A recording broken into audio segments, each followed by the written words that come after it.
Good morning, one and all. 9th Standard Social Science Subject Economics Lesson 3 Money and Credit. Continuation of this lesson Electronic Transactions. மின்னணு பரிமாற்றங்கள் அப்படின்னு சொல்லுவோம்.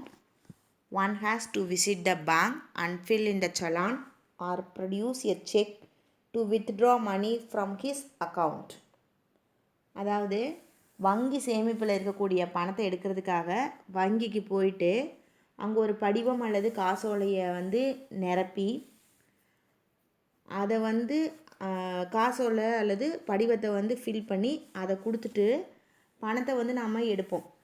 அப்படி எடுக்கிறதுக்கு பதிலாக நாம் இந்த மிஷினை யூஸ் பண்ணுறோம் அப்படின்னா அதை தான் என்ன சொல்கிறோம் அப்படின்னு பார்த்தீங்கன்னா மின்னணு பரிமாற்றம் அப்படின்னு சொல்கிறோம். ஓகேவா? Now this practice is gradually vanishing. Instead, one can easily withdraw the necessary amount from the automated teller machine ATM with the help of an ATM debit card. நம்ம இப்போ மெஷின் மூலமாக பணம் எடுக்கணும். ஏடிஎம் கார்டுன்னு நம்ம பார்த்துருக்கீங்க இல்லையா? இந்த ஏடிஎம் கார்டுக்கு அப்சர்வேஷன் என்ன அப்படின்னு பார்த்தீங்கன்னா ஆட்டோமேட்டட் டெல்லர் மெஷின். ஓகேவா? அதுக்குன்னு ஒரு டெபிட் கார்டு கொடுப்பாங்க. நம்ம அக்கௌண்ட்டில் பணம் இருந்துச்சுன்னா நம்ம அந்த கார்டை போட்டு என்ன பண்ணிக்கலாம், பணம் அப்படிங்கிறத ஈஸியாக எடுத்துக்கலாம். One can easily withdraw the money needed at any time at ATM located everywhere. ஏடிஎம்மில் எப்போ நமக்கு பணம் வேணுமோ அப்போ நம்ம அந்த எந்திரம் எங்கே இருக்குதோ அங்கே போயிட்டு என்ன பண்ணிக்கலாம், பணத்தை எடுத்துக்கலாம். அதுக்காக ஏடிஎம் அப்படிங்கிறது எல்லா இடத்துலையும் இப்போ வச்சுருக்காங்க. சரியா? A person can deposit money in their account without visiting the bank. அதே மாதிரி பணத்தை நம்மளோட அக்கௌண்ட்டில் போடணுன்னாலும் நம்ம என்ன பண்ண வேண்டியதில்லை, இப்போலாம் பேங்க்கு போகணுங்கிற அவசியம் கிடையாது. ஏடிஎம்லேயே நம்ம டெபாசிட் மணின்னு சொல்லிட்டு கொடுத்துட்டு பணத்தை டெபாசிட் பண்ணிக்கலாம். ஓகேவா? Similarly credit cards are also available through which things are bought on credit and the amount can be paid later.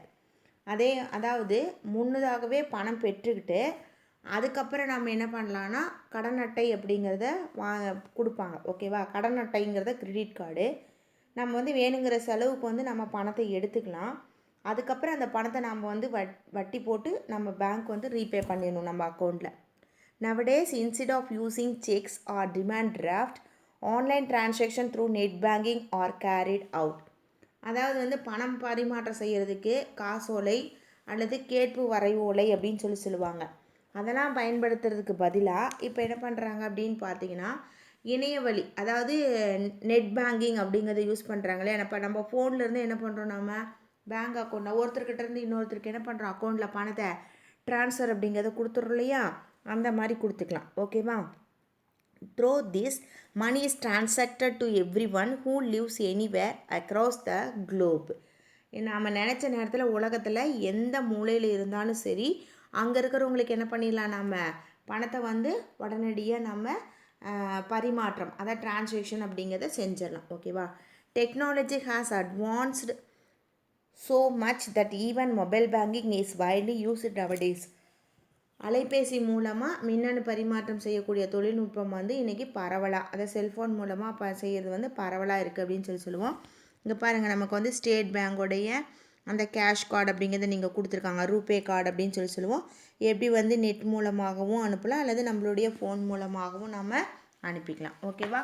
Next பார்த்தீங்க அப்படின்னா role of Reserve bank of India. ஓகேவா? இந்த ரிசர்வ் வங்கியுடைய பணி என்ன அப்படின்னு நம்ம பார்க்கலாம். ஓகேவா?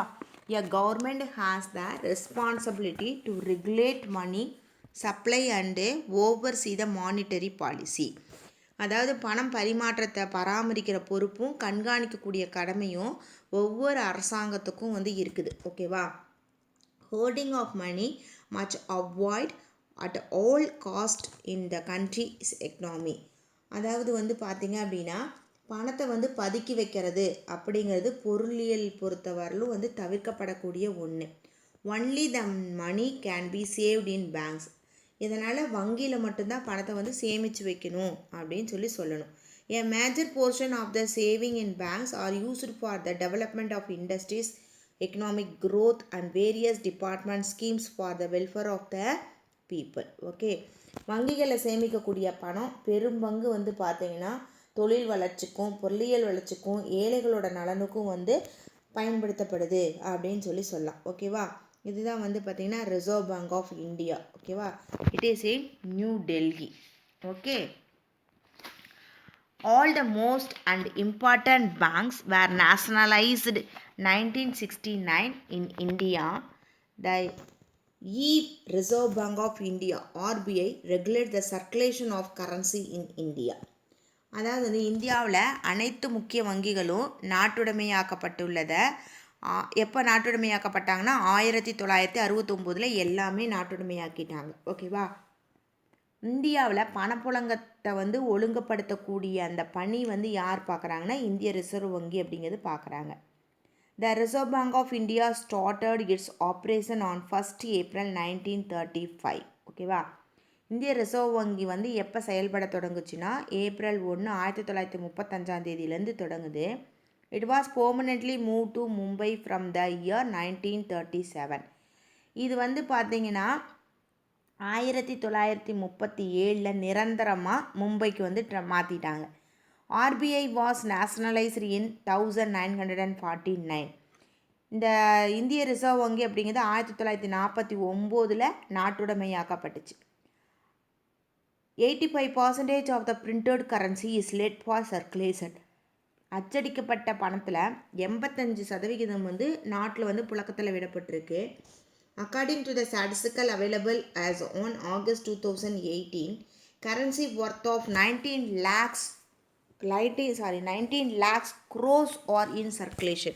அதாவது 19 லட்சம் கோடி பணம் வந்து இந்தியாவில் புழக்கத்தில் இருக்குது அப்படின்னு சொல்லி 2018 ஆகஸ்ட் மாத நிலவரப்படி சொல்லலாம். ஓகேவா? Doctor B R Ambedkar PhD thesis on the problem of the rupee.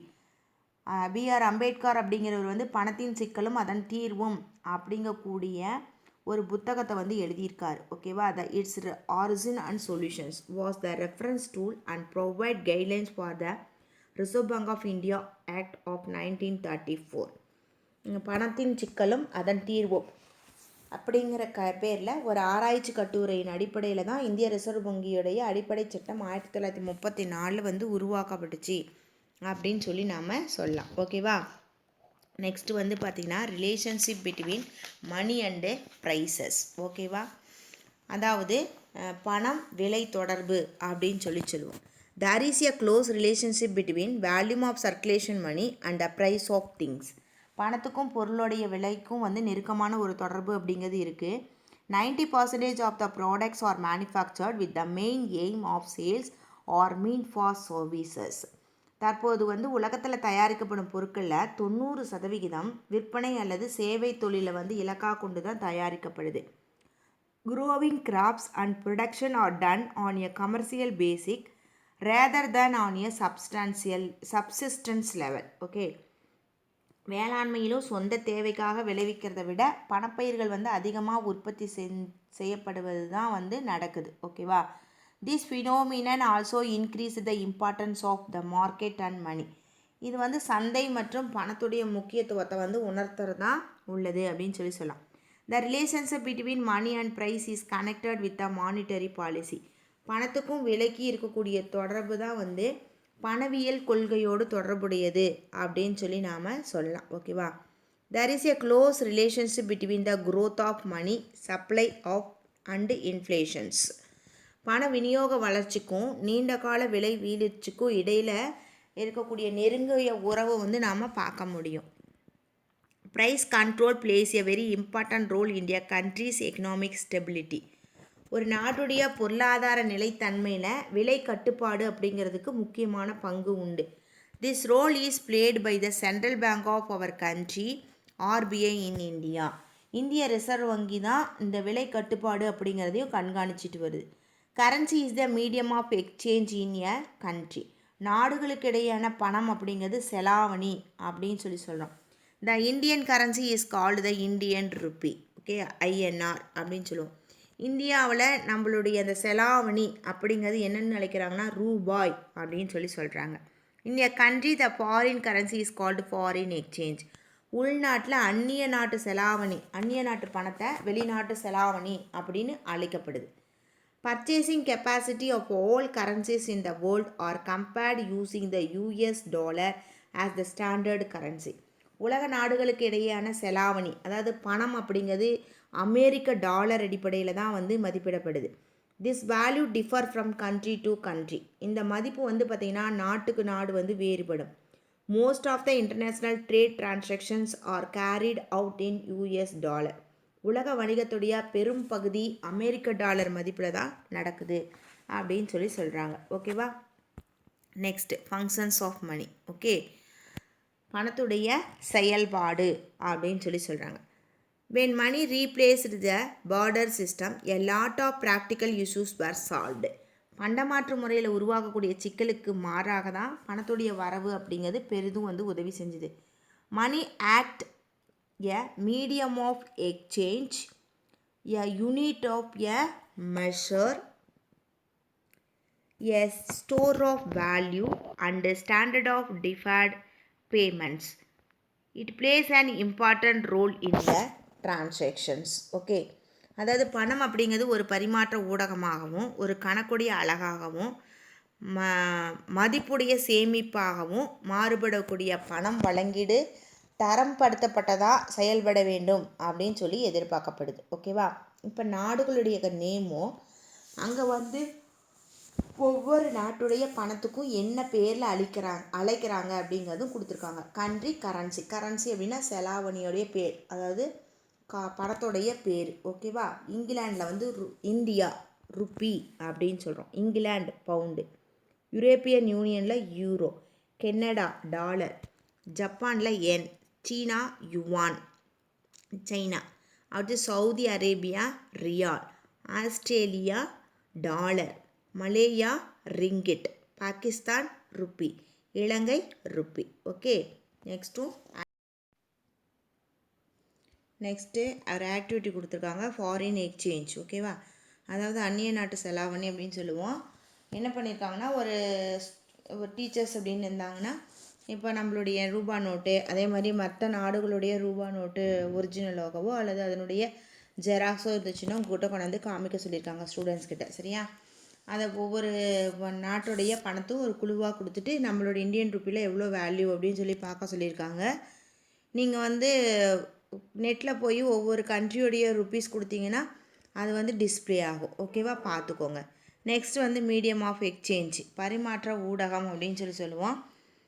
Money should be accepted liberally in exchange of goods and services in a country. ஒரு நாட்டில் அனைத்து பொருட்கள் மற்றும் சேவைகள் அப்படிங்கிறது பரிவர்த்தனைக்கு பணம் அப்படிங்கிறது தடை இல்லாமல் ஏற்றுக்கொள்ளணும் அப்படின்னு சொல்லியிருக்காங்க. அடுத்தது வந்து பார்த்திங்கன்னா யூனிட் ஆஃப் அக்கௌண்ட், கணக்கு வந்து ஒரு அலகு அப்படின்னு சொல்கிறோம்.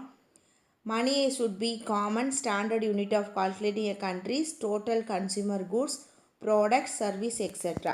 ஒரு நாட்டில் அனைத்து நுகர்பொருள், தயாரிப்பு, சேவைகள் அப்படின்னு சொல்லிட்டு எல்லாத்தையுமே வந்து எல்லாத்துடைய மதிப்பையும் கணக்கிடுறதில்ல. பணம் அப்படிங்கிறது ஒரு பொதுவான தரப்படுத்தப்பட்ட ஒரு அழகாக இருக்கணும் அப்படின்னு சொல்கிறாங்க. For example, if a book cost ₹50, it means that the price of the book is equal to 50 units of money. Money is used to measure and record financial transactions in a country. அதாவது எடுத்துக்காட்டால் ஒரு புக்கோட விலை ₹50 அப்படின்னா அந்த புத்தகத்துடைய விலை வந்து 50 பண அலகுகளுக்கு இணையானது அப்படின்னு சொல்லி பொருள். ஒரு நாட்டில் நடைபெறக்கூடிய நிதி பரிவர்த்தனைகளை வந்து அளவிடுறதுக்கும் கணக்குகளை வந்து பராமரிக்கிறதுக்கும் பணம் அப்படிங்கிறது பயன்படுது. அடுத்தது எ ஸ்டோர் ஆஃப் வேல்யூ, மதிப்பீட்டினை சேமித்தல். Money is used as a store of purchasing power. It can be used to financial further payments. பணத்தினை சேமிக்கிறது மூலமாக எதிர்காலத்துக்கான வாங்கும் ஆற்றலை சேமிக்கிறதாகும் அப்படின்னு சொல்லலாம். அடுத்து next 3.9 credit. Farmers avail credit during monsoons seasons, buying seeds, agricultural input and other expenses. Okay, விவசாயிகள் வந்து பார்த்திங்கன்னா தங்களுக்கு தேவையான விதை, இடுபொருட்கள் அதாவது உரம் மற்றும் செலவுகளுக்காக பருவகாலங்களின் போது கடன் பெறுறதை வந்து நம்ம பார்க்க முடியும். Traders and small entrepreneurs need credit for their needs. சிறுதொழிலில் ஈடுபடுறவங்களும் வணிகர்களும் தங்கள் தேவைக்காக கடன் பெறுறாங்க. Even large industries receive credit to take up their new projects.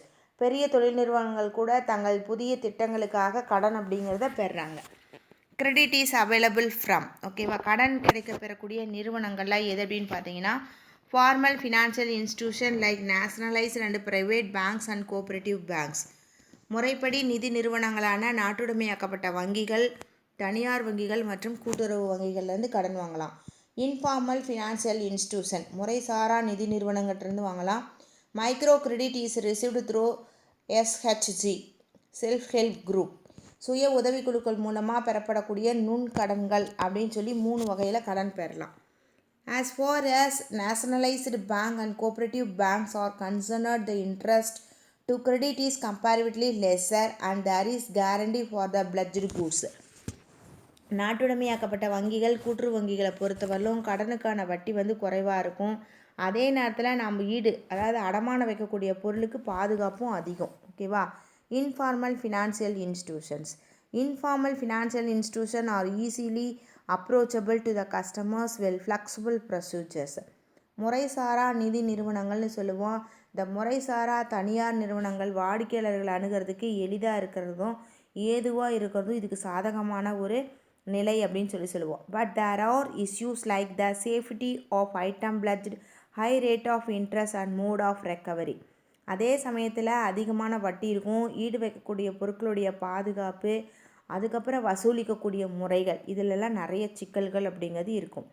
People who lived in a particular place are those who are involve in a certain work join together as a group and start savings. குறிப்பிட்ட ஒரு பகுதியில் வாழ்கிறவங்க அல்லது ஒரு குறிப்பிட்ட தொழிலில் ஈடுபடுறவங்க குழுவாக அமைஞ்சு சிறு சேமிப்பில் வந்து ஈடுபடுறாங்க. இவங்கள தான் நம்ம என்ன சொல்கிறோன்னா சுய உதவி குழுக்கள். These are called self help group அப்படின்னு சொல்லி நாம் சொல்லலாம். The nationalized banks provide help to these groups through micro credit. அரசு வங்கிகள் வந்து கடன் உதவி அப்படிங்கிறது அளிக்கிறாங்க. இது வந்து சிறிய அளவில் இருக்கும். Credit given through self help groups for street vendor, fishermen, especially women and the poor really making a difference in their life. சுய உதவி குழுக்கள் வந்து நடைபாதை வியாபாரிகள், மீனவர்கள், குறிப்பாக பெண்கள் மற்றும் விளிம்பு நிலை மக்களுக்கு வந்து பயனளிக்கிறதா உள்ளது. In Tamil Nadu, all the banks have 10,612 branches across the state. தமிழ்நாட்டை பொறுத்தவரையிலும் 1612 வங்கி கிளைகள் அப்படிங்கிறது இருக்குது. They carry on the total transaction of around 15 lakhs crores rupees during the financial year 2017-18. தமிழ்நாட்டில் 2017-18 நிதியாண்டில் ஏறத்தாழ 15 லட்சம் கோடி ரூபாய் வந்து பண பரிமாற்றம் அப்படிங்கிறது நடைபெறதுக்காக கொடுக்கப்பட்டிருக்குது. ஓகேவா? நெக்ஸ்ட் வந்து பார்த்திங்க அப்படின்னா how is currency printed in India. இந்தியாவில் பணம் அப்படிங்கிறது எப்படி அச்சடிக்கப்படுது அப்படின்னு பார்த்தீங்கன்னா 1 rupee and 2 rupee notes were first printed in India in the year 1917. இந்தியாவில் 1917 தான் முதல்ல 1 ரூபா 2 ரூபா நோட்டுகள் அப்படிங்கிறது அச்சடிக்கப்பட்டது. The Reserve Bank of India is empowered to issue the Government of India notes since 1935. 1935 தான் பணப்பொறுப்பு அனைத்தும் இந்திய ரிசர்வோடைய வங்கியோட கைக்கு வந்துச்சு. 500 rupees note currently was introduced later. இந்தியாவில் வந்து பார்த்திங்கன்னா அதுக்கப்புறம் 500 ரூபாய் நோட்டு வந்து அறிமுகப்படுத்தப்பட்டுச்சு. In 1940 1 rupee note were issued again. 1940 மீண்டும் வந்து இந்தியாவில் வந்து 1 ரூபாய் நோட்டு வந்து அச்சிட்டு வெளியிடப்பட்டுச்சு. Till 1947 the currency note with the image of King George VI were in circulations. Okay, 1940 அந்த 1947 ஆண்டு வரையிலும் 6ஆம் ஜார்ஜுடைய உருவம் பதிச்ச நோட்டு மட்டும்தான் புழக்கத்தில் இருந்தது. After independence the government of India issued currency note. இந்திய சுதந்திரத்துக்கு பின்னாடி இந்திய அரசால் நோட்டுகள் அப்படிங்கிறது வெளியிடப்பட்டுச்சு. In 1925 the British government established a government press at Nashik in Maharashtra. ஆங்கில அரசு 1925 மகாராஷ்டிரா மாநிலத்தில் உள்ள நாசிக் அப்படிங்கிற இடத்துல ஒரு அச்சகத்தை வந்து அமைச்சுது. Currency was printed 3 years later. ஆனால் 3 ஆண்டுகளுக்கு பின்னாடி தான் ரூபாய் நோட்டுகளை வந்து அச்சடிக்க தொடங்கினாங்க. In 1947 a press was started in Dewas Madhya Pradesh. தேவாசிஸ் அப்படிங்கிற இடத்துல 1974 ஒரு அச்சகம் அப்படிங்கிறது தொடங்கப்பட்டுச்சு. Security printing and minting corporation of India அதனோட நேமு. ஓகேவா? இந்த 1990s 2 more presses were started in Mysore, Karnataka and Shalboni in West Bengal to print bank notes. 1990 Karnataka மாநிலத்தில் இருக்கக்கூடிய மைசூர்லேயும் மேற்கு வங்காளத்தில் இருக்கக்கூடிய சல்பானிலையும் ரூபாய் மற்றும் வங்கிகள் சம்மந்தப்பட்ட ஆவணங்களை வந்து அச்சடிக்கிறதுக்காக மேலும் 2 அச்சகங்களை இந்திய ரிசர்வ் வங்கி தொடங்குச்சு. The Reserve Bank of India has the authority to decide the value of currency to be printed and how the amount should reach its destination safely. எவ்வளோ பணம் அச்சடிக்கணும், எப்படி பாதுகாப்பாக ஒரு இடங்களுக்கு கொண்டு போகணும் அப்படிங்கிறத இந்திய ரிசர்வ் வங்கி தான் முடிவு செய்யும். Though the RBI has the power to print up to 10,000 rupees note, at present a maximum of up to rupees 2,000 is printed. 10,000 ரூபாய் மதிப்புள்ள நோட்டுகள் அச்சடிக்க இந்திய ரிசர்வ் வங்கிக்கு அதிகாரம் இருந்தாலும் அதிகபட்சமாக 2,000 ரூபாய் நோட்டு வரையில் மட்டும்தான் பணத்தை அச்சடிச்சிட்ருக்கு. ஓகேவா? Summary of this lesson. Barter system flourished where civilisation thrived. நாகரிகங்கள் வளர்ச்சியடைந்த பகுதிகளில் பண்டமாற்று முறை அப்படிங்கிறது செழித்தோங்குச்சு. Gold, silver and copper were called ancient money. தங்கம், வெள்ளி, செம்பு ஆகியன உலோகங்கள் பிரதான பணம் அப்படின்னு அழைக்கப்பட்டுச்சு. Pepper and spices took a major share of export. மிளகு மற்றும் நறுமணப் பொருட்கள் அதிக அளவில் ஏற்றுமதி செய்யப்பட்டுச்சு. Paper money was introduced because metal supply was limited. உலோக பற்றாக்குறை காரணமாக காகித பணம் அப்படிங்கிறது அறிமுகப்படுத்தப்பட்டுச்சு. Mobile banking is widely used nowadays. தற்பொழுது அலைபேசி மூலமாக வங்கி செயல்பாடுகள் அப்படிங்கிறது அதிக அளவில் நடக்குது. A government has the responsible to regulate the money supply and overseas circulation. பண பரிமாற்றத்தினை பராமரிக்கிறதும் கண்காணிப்பதும் அரசுடைய கடமை. All the major and important banks are nationalized in India. இந்தியாவில் அனைத்து பெரிய மற்றும் முக்கியமான வங்கிகள் நாட்டுடைமையாக்கப்பட்டுள்ளது. There is a close relationship between money and price. பணத்துக்கும் பொருளுடைய விலைக்கும் இடையில் நெருக்கமான தொடர்பு இருக்குது அப்படின்னு சொல்லலாம். ஓகேவா? The lesson is over. Thank you students. Thank you one and all.